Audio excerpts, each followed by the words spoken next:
Okay, just want to do a quick reminder about sine, cosine, and tangent for this quiz that is coming up. First of all, what are they? Sine of an angle, and I'm just going to use the letter A to represent an angle, equals the opposite leg over the hypotenuse. The cosine of an angle is going to be the adjacent leg over the hypotenuse. And the tangent of an angle would be the opposite leg over the adjacent leg. Okay, that's the three trig ratios. Sine, cosine, and tangent. That's what they are. In a right triangle, okay, if I make this A, this B, and this C, the angle right here, okay, if we're from this angle, the opposite leg would be this leg over here. The adjacent leg would be this one. But the hypotenuse is always the one that is opposite the right angle. The right angle is kind of like an arrow pointing to the hypotenuse. You always identify that first. Okay, let's do a couple of examples. I'm just going to do a couple of examples. I'm just going to make them up on the spot just as a reminder. Let's say you had a right triangle. And let's say it was sitting here and you go, okay, let's say it's like a ladder leaning against the house. And let's say you go, I know that it's, let's go 20 feet up the side of the house. And I also know that this angle right here is, let's say, 60 degrees. That doesn't look like a 60-degree angle, but whatever. And I said I wanted to find how far away is the bottom of the ladder from the house. Okay, so the first thing that you would do in a question like this is you go, okay, here's my angle, right? This x is a leg, and it's adjacent to this. It's right next to this 60 degrees, so it's the adjacent leg. This 20 feet is also a leg, right? They're legs because they're touching the right angle. This is the opposite leg. See, the hypotenuse is here, but it's not part of the problem. So if you think about what do I have the opposite, I have the adjacent, and I have my angle, those three things.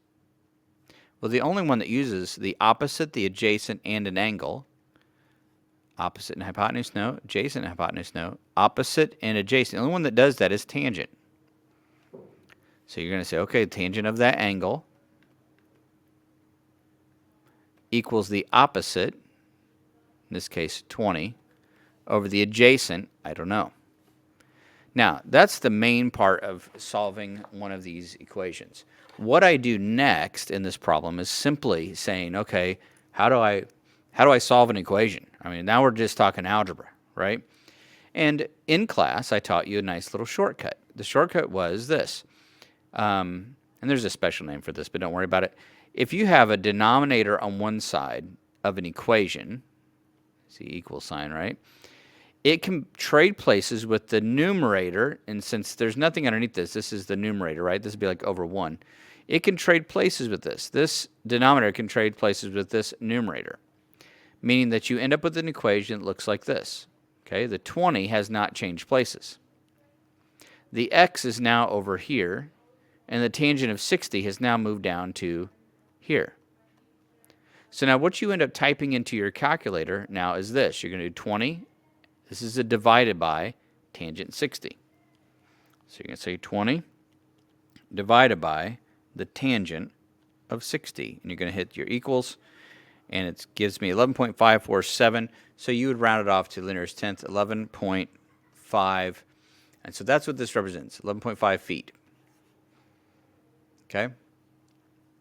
Let's do another one where you have to solve for a missing side. Okay? So let's say you got a triangle, right triangle. I'm not going to worry about the objects this time, but let's say in this right triangle, let's say you've got this angle down here, and let's say it's a 32-degree angle. Okay?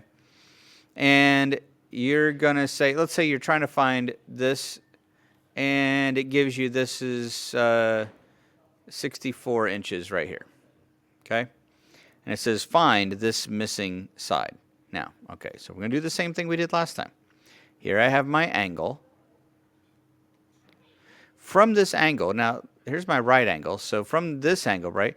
Well, this is the hypotenuse, so it's not a leg. So we're going to go ahead and label it as the hypotenuse since it's opposite the right angle.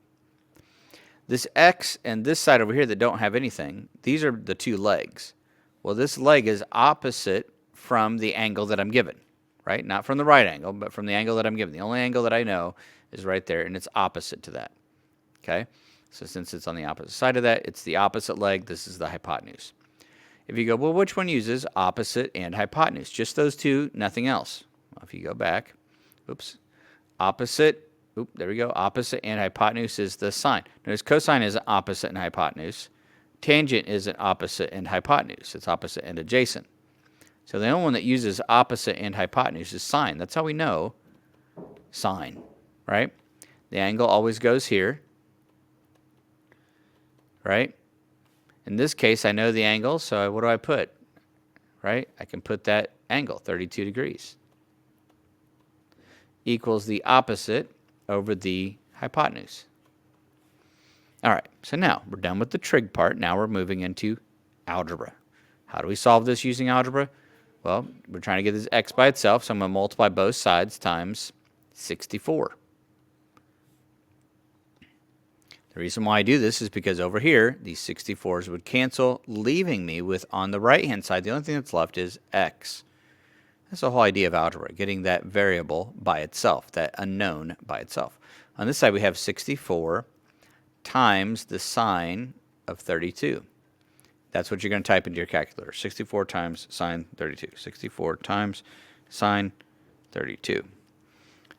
33.91, so we're rounded off 33.9, and it was inches, so it'd be inches.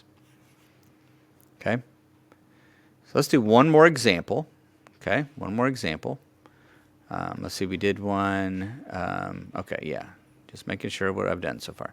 So in this last example, let me put one more right triangle here. And let's say we've got... let's see here. What did we do for the other ones? I had a sine and I had a tangent one. So let's say I've got this side right here is, let's say, 35. And let's say this side right here. Let's go inches again. Let's say this right here is 72 inches.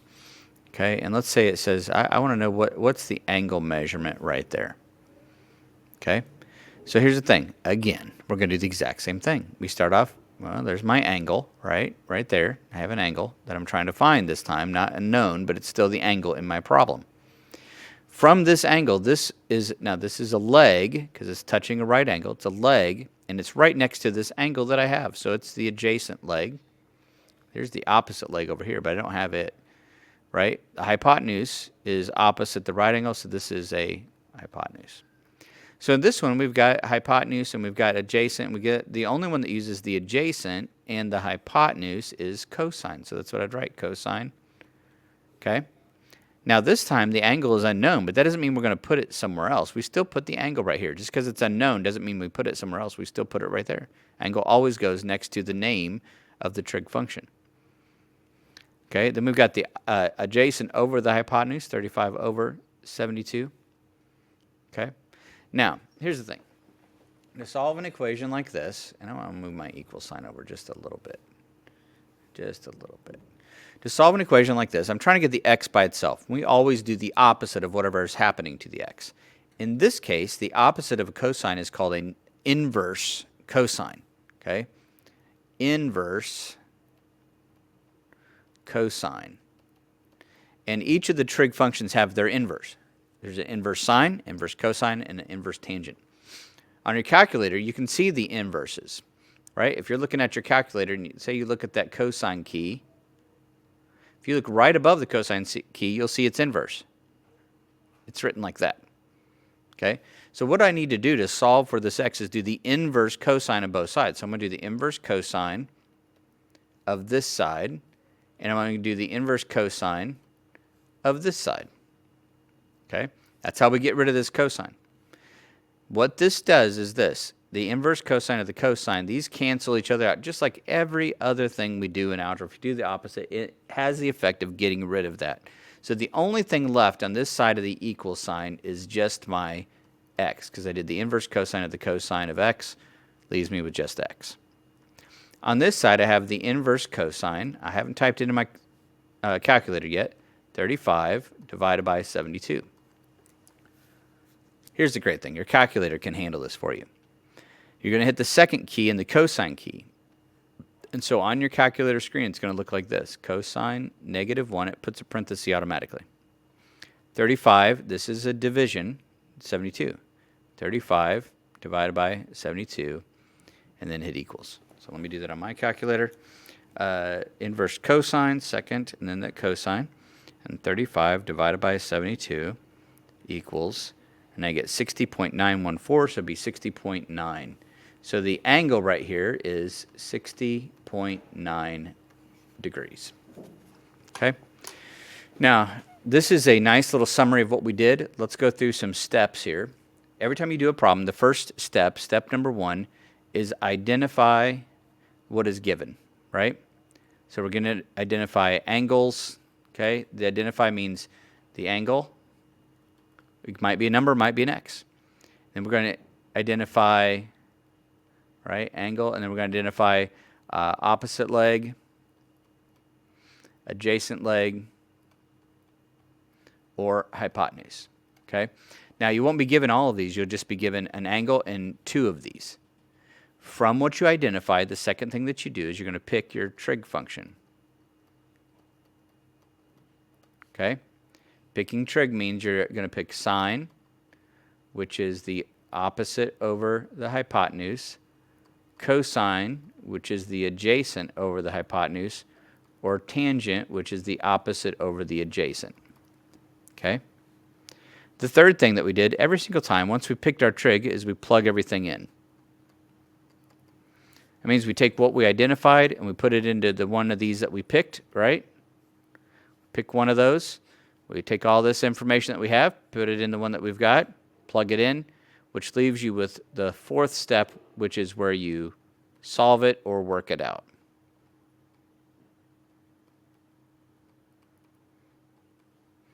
Okay? These are the 4 steps you do with every single one of these questions. Identify the parts, pick the trig based on those parts, plug those parts in, right, to the one that you picked, and then work it out.